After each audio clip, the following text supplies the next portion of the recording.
there are more people opening at the same time than there are applicants available. If things were staggered, like say, if COVID never really happened, restaurants were still opening. People were still looking for help, right?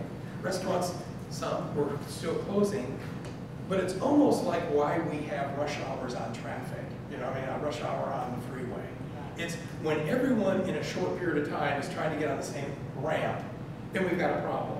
If all of those people were just slowly using the freeway throughout the day, we'd probably never notice it. We call that traffic. Traffic and rush hour are different. So think about that now. Post-COVID, selection is like rush hour. Everyone is at the same time. We all had the forced closure. Most people pivoted to some type of limited seating when we could. Some people brought some staff back, furloughed others. Some of those furloughed staff stayed home and waited, came back. Some didn't. Some were our delivery drivers for UPS. Some are now working for Walmart, Amazon. Some are in a grocery store, HEB warehouse, and they're not coming back. So, ouch. So now everybody wants to open at the same time. We have everyone hitting the on-ramp at the same time. We don't have traffic with staffing now. We have rush hour. So we're all trying to hire, and there's fewer applicants out there. So the winners are the ones that are a little bit more inventive. So we have to start sooner. With postings, postings aren't just the help wanted. Postings are also everything that we can do online. And here's where we get kind of creative. Some people are actually getting current staff to help them bring in other staff. And that seems to work. So the staff that's back, they bonded with your concept. They really like what you're doing there. You know, if you sit with them and talk with them about the 2 or 3 people that they liked from where they may have worked before, and maybe those people aren't going back after COVID, or maybe those people would much rather work here. So those people need to be empowered. Sometimes the empowering is just a simple incentive for people that come in, that get hired. There is a bonus then that's paid if the people come in, get hired, and successfully train and stay. Sometimes, however, it's more of just a way of helping to promote. We're talking a little bit about this offline, but I have seen a couple of restaurants that get staff together and make cool little short videos. They're easy to do now. That's the one neat thing about technology is that, you know, with every new phone that comes out, with every new capability that comes out, the quality's a little bit better, things work a little bit faster. So I've seen people make short little videos of staff talking about the experiences they're having, the fun restaurant, the new menu they're rolling out, the only few positions that are left. Come see us, and then this video is posted. It's YouTube, it's Instagram, it's clipped on the website, and a lot of times this personal fun appeal reaches other people. So we're having to do something a little bit, you know, differently now. When you meet the applicant, a lot of times the more care and concern that you have, the better prepared you are. The more attention you give, the more likely you are to get a positive response. Because remember, that same person that is coming back to the industry that says, I think I'll talk to you about your Mexican restaurant. Up until now, I was working on the street at, you know, blah, blah, blah, steakhouse. And if they feel just better about your process, it wasn't, they just walked into the restaurant and the hostess said, okay, just wait because, you know, she's busy now. And then you hurriedly sit and talk. No, there's a plan, and there's a checklist, and there are specific information. And then maybe there's the follow-up thank you text. And then maybe there's a second interview where you want them to come back to maybe meet the other key person and take a site tour and maybe do some of the menu tasting. And then there's a job offer that we'd like you to be our new server for 5 days a week now that you saw what we do and how we do it. This really works if you're opening up for the first time. So for those of you who are thinking of hiring a large amount of staff for an opening, this really works.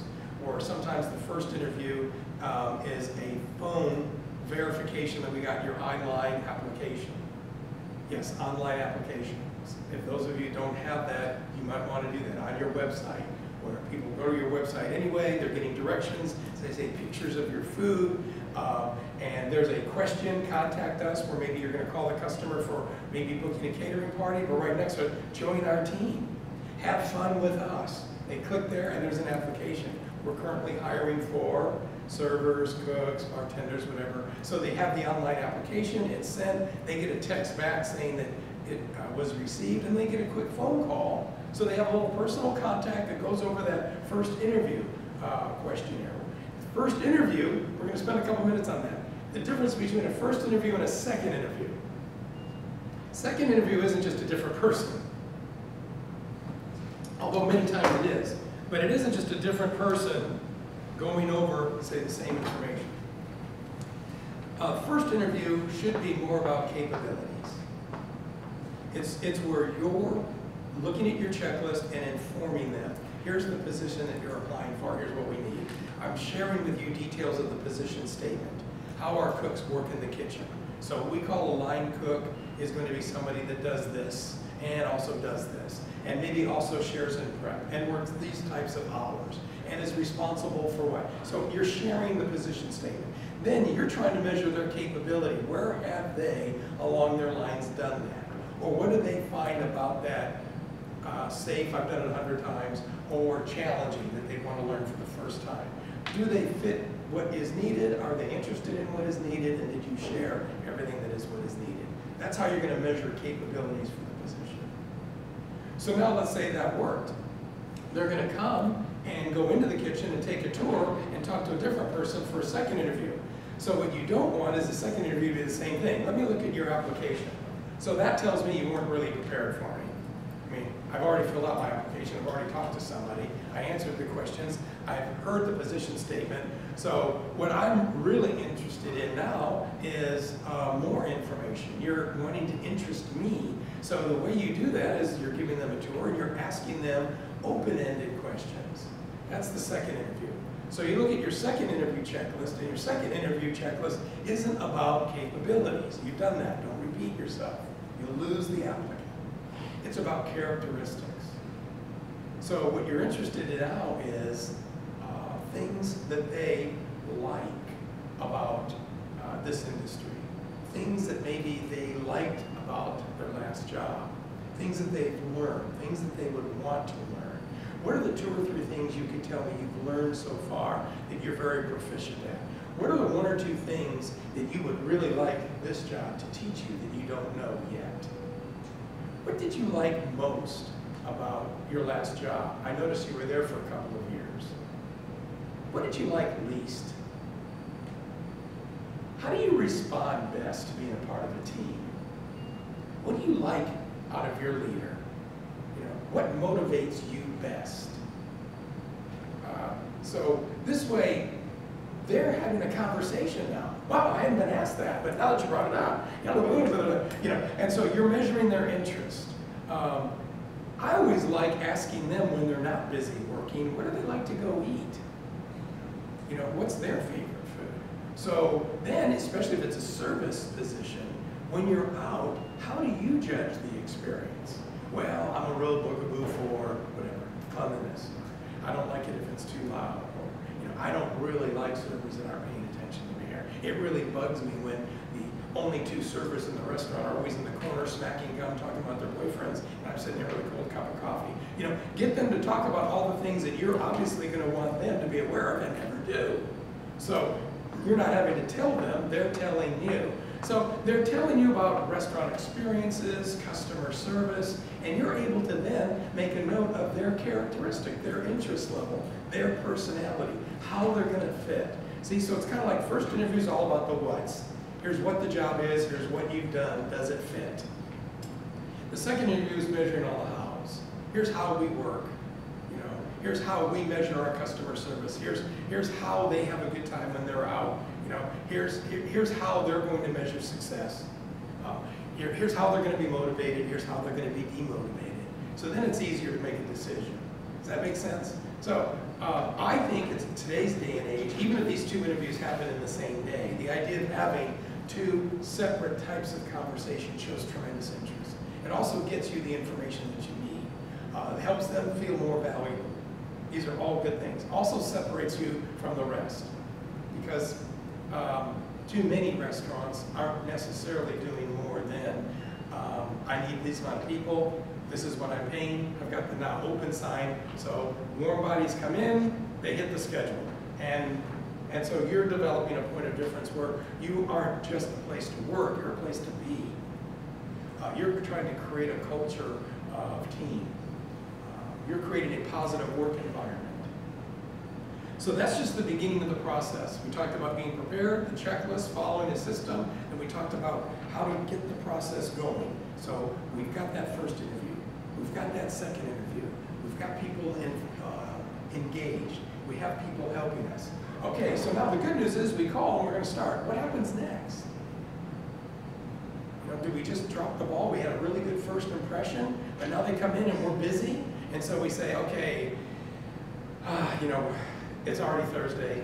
We're shorthanded. I'm going to have to throw you to the Lions because Friday night and Saturdays are when we're busy, you know, in town. So follow Rebecca today. She'll show you the most we can, and I'm here if you have questions. Okay. Show of hands, how many people have actually done training like that before? Okay. I mean, I can share my mistakes because that's not what we want to do. We don't want to start out really good with a good process and good selection and then drop the ball. So initial training really has to be a way that you're setting the foundation for how they're going to work. So, do we have an initial training program? Or is it like, follow Rebecca? She's been here the longest. She's going to show you the ropes. And then when Rebecca, you listening? When Rebecca gives me the thumbs up, you get a table. Okay, that happens. Okay. I've been in business for a little over a year, and talk about staffing. With all that's come up, I've had 3 go do, which we've had the same staff for about 6-8 months, which has been really good. And we actually hire by referral. You know what I mean? Just because that's been my best capability. And had 3 go other places this last month. So I had a girl that's coming back from college or moving back home, and so she come in, and I met with her last Wednesday, and she got through in the fire pot Friday or Saturday night.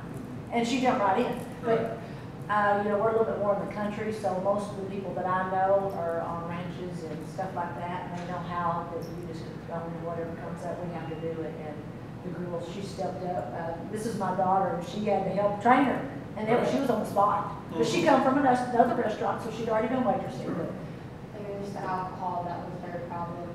She had no idea. She was like, I'm just like, you know what? Just follow me. I was like, I'll help you. Exactly. A lot of buyers have just been push comes to shove, and you just had to jump in. And see, the neat thing is now with that experience, when you get a break, when you get an afternoon, you two and maybe the girl that you just brought in could sit and say, okay, now we can just do a short-term process out of what just happened. You came out on Thursday. We know we had to feed you to the lines on Friday and Saturday, so you followed and got steps of service by helping out. Okay, so before we forget, let's actually make either a little video of how we want those steps of service to be.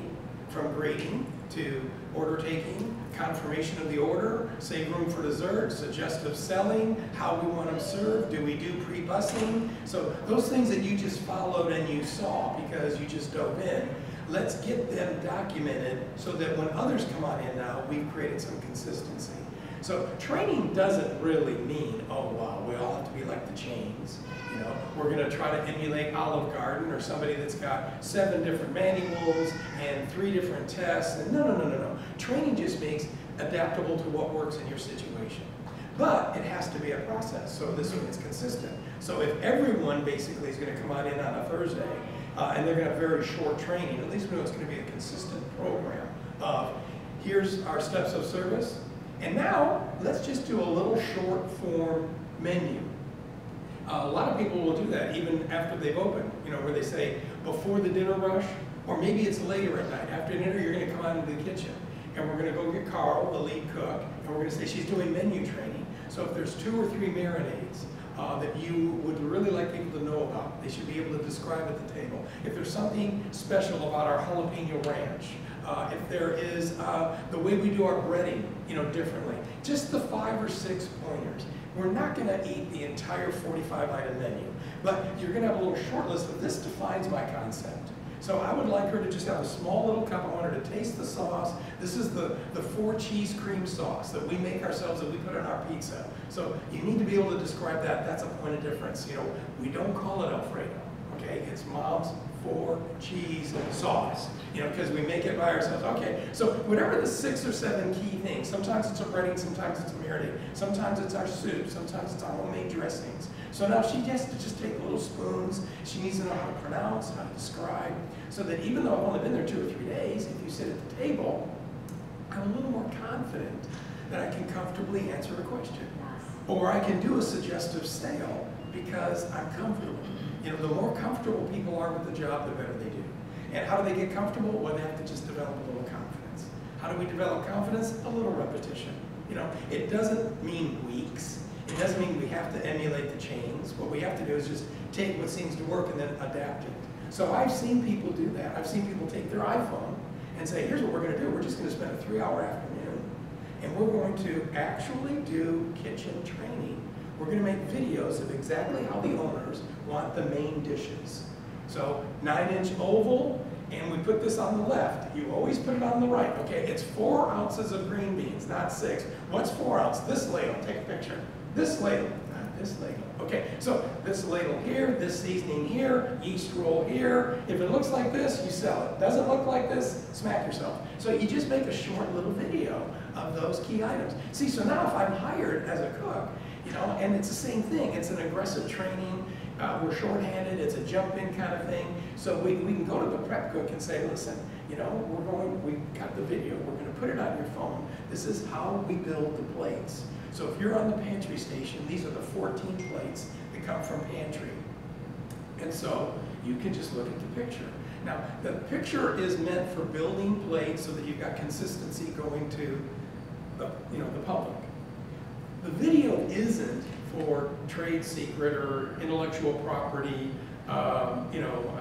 sharing. So if you are making a batch recipe of a salsa and there's a particular process, that's still trained the old-fashioned way. You don't necessarily put that in everybody's iPhone and share it through the whole, kitchen. But the building of plates, I've seen really done well that way. You could do bar training, so that this way we feel like we got to get the bartender to sit and say, let's walk us through A to Z what a new server, especially one that isn't comfortable with alcohol, needing to know. What are the categories? What's a key item per category to suggest? Should we have pictures of the alcohol? A lot of times the things about liquor is really more about register ringing, because we're not really sure what category they're in. Is that a well? Is that a call? Is that a premium brand? So a lot of times they just need practice, taking what was ordered and finding it and ringing it correctly. So that leads me to my next point about staff selection and training, is make the systems very personal to your situation. There isn't a one-size-fits-all. See, so in other words, there is a way of training to know that if you've gone through hiring and you've done this before, then I know I'm going to show you this video on our plates. I'm going to have you read this about our bar. I'm going to have you follow a server twice to practice your 9 steps of service. I might have you taste some food and take a menu test. You can do all that in a matter of 2 or 3 shifts. And shift is the key word. It's not days, because sometimes people train in different ways. So the idea of telling people we've got a mandatory 7-day training doesn't necessarily work for 2 reasons. I think one is that if there's steps, some people might do 7 steps in 3 or 4 shifts. Some people might do 7 steps, but in 8 or 9. They're working out of another job. You've had to work around the notice that they gave. Maybe they're also in school. So you don't want them feeling behind, saying I have a 7-day training and here I am at day 10. But if it's 7 steps and you're doing them around other things, it's more positive. So we should take our key elements of front of the house training, kitchen prep, kitchen plate service, and make it in steps. And the next thing about training that really seems to work in restaurants is mix up the approach. People that are learning today learn differently than other generations learned. I mean, there really was a time, we were laughing earlier, but there really was a time where the best way that you learned in a restaurant was the Rebecca rule. Everyone has a Rebecca. She's been here longer than anyone else. Now everybody learns everything on YouTube. Yeah, follow Rebecca. And when she says you're ready, you're ready. Yeah, no. 2 things we've learned. One, sometimes our longest tenured staff is great because they're long tenured, they know what they're doing, we rely on them. That doesn't necessarily mean they're the best trainer. Sometimes they're not the least bit interested in training. I've come up to that in kitchens, for example, where sometimes an excellent kitchen worker plates are consistent, station is clean, always there, just doesn't feel comfortable, doesn't have teaching techniques, doesn't have the patience involved. You know, I told you where the 9-inch ovals were already. Oh my God, he doesn't know. Yeah, get rid of it. You know, so not everyone, in other words, just because we're a good doer, can also be a good teacher. So a lot of times you'll find those in the kitchen or those on the floor that enjoy that. And maybe they're not been there for 4 years. Maybe they've only been there 4 months. Maybe they're not the full-time, I work 6 shifts a week.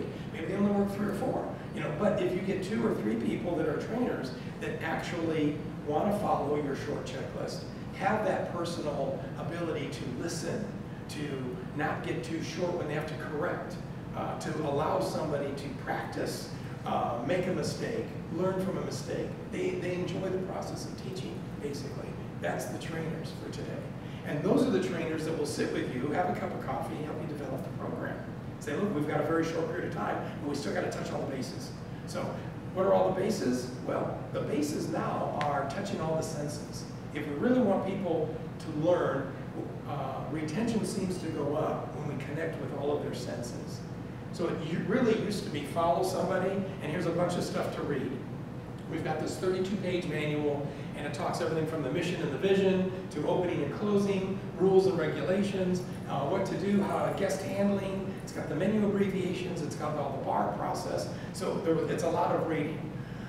So I follow, I read, and I'm supposed to be done. However, now if we break apart that reading where we make it more like some is reading, and then some is reciting, some is listening, some is tasting, some is writing, some is listening and working.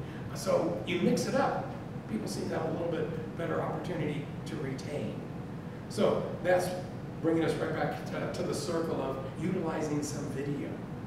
Now, some restaurant examples that I can give you are very good at utilizing video to get interesting points around that normally would take a lot of time. By taking a lot of time, I mean a general orientation meeting that might take hours.